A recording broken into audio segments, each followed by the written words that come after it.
All right, welcome back to part 3 of 18D chi-squared test of independence. So in the first couple videos, we went through and explained everything about chi-squared, how to calculate it, all the tests of independence, all sorts of stuff. So this video here, we're gonna do one example and just put everything together. Okay, so the example is example 6 from page 595. And it says a survey was given to randomly chosen high school students from years 9 to 12 on possible changes to the school's canteen, which is cafeteria apparently for Australia. The contingency table shows the results. So here's the data that they collected. At a 5% level, test whether there's a significant difference between the proportion of students wanting a change in the canteen across the 4-year groups. Okay? So there were 6 steps that we needed to do. Okay, and so I just kind of wrote those down, kind of abbreviated those, and we're going to go through and figure those out. So again, first step, null hypothesis, that's the independent, and then the H1, which is the alternative hypothesis. Whew, that's hard to say apparently. 2, the degrees, calculate the degrees of freedom. 3, figure out what significance level you're going to do. 4, the rejection inequality, which is the chi-squared calculated being greater than k, which is the critical value, which we find on the table. And then 5, find the chi-squared calculation on the graphing calculator, and then accept or reject the null hypothesis. So those are the 6 steps that we are going to go through. All right? All right. So let's do the first one. Okay, so first one is null hypothesis and the alternative hypothesis. Okay, so the null hypothesis is just simply year group and change are independent, because there it is, there's our year group and change. So year group and change are independent, and then our alternative hypothesis is year group and change are dependent. Okay, all right, so second one, we are figuring out the degrees of freedom. So look here, there are 1, 2, 3 columns, and there's 1, 2 rows. So 4 columns, 2 rows. 4 minus 1 is 3, and 2 minus 1 is 1. 3 times 1 gives us 3. All right?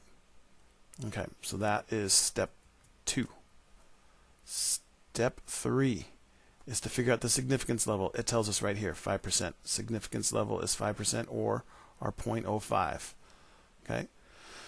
So now we want to come up with our rejection inequality, which is the chi-squared calculation greater than k, our critical value. So what we really need to do is we need to find that critical value.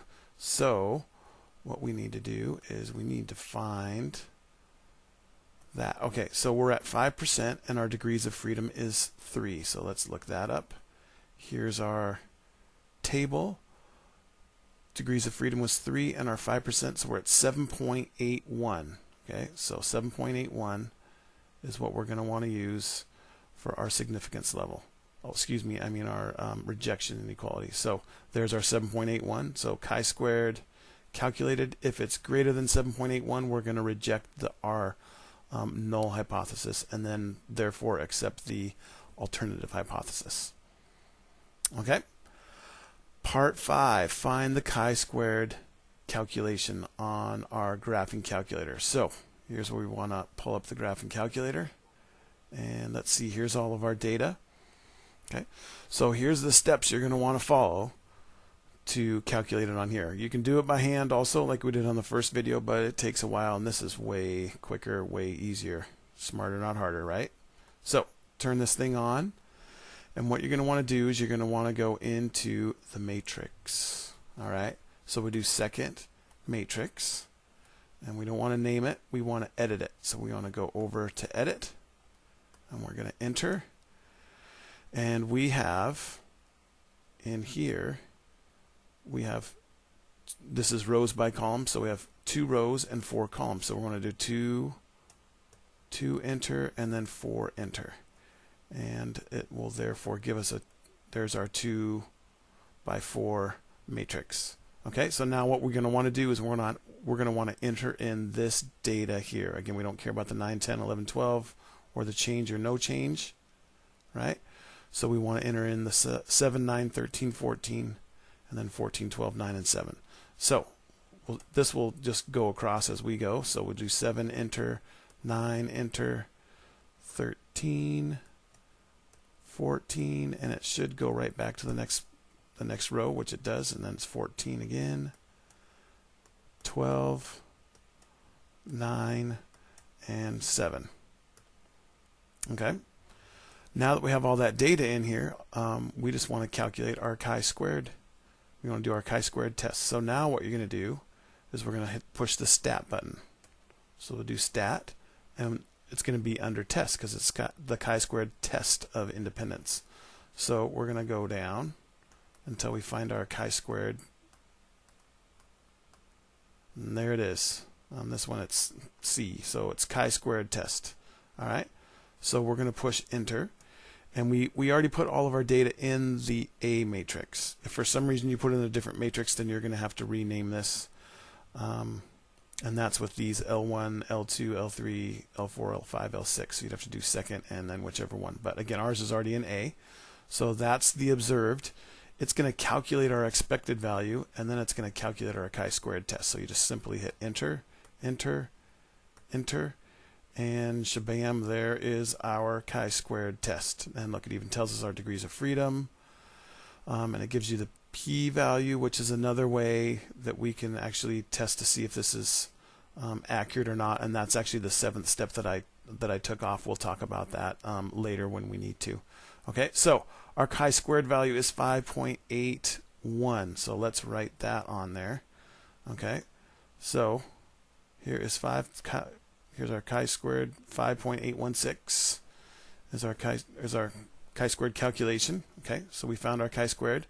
So now we can accept or reject our null hypothesis with that. So this 5.816 is going to go in this place here, which I think I put on here. Yep, so since 5.816 is not greater than 7.81, and it says to reject it if this is true. So since this is not true, we get to accept our null hypothesis. So this means that the year group and change are actually independent of each other. Okay, so it's wow and bam. I mean, all sorts of great stuff for that, right? Okay, so that is chi-squared. Hopefully, after watching all of these 3 videos, that we have put them all together, and this makes a little bit more sense. Okay, now what you need to make sure you do is make sure that you ask questions in class for stuff that does not make perfect sense from what we just did here. Okay? All right. Thanks a lot.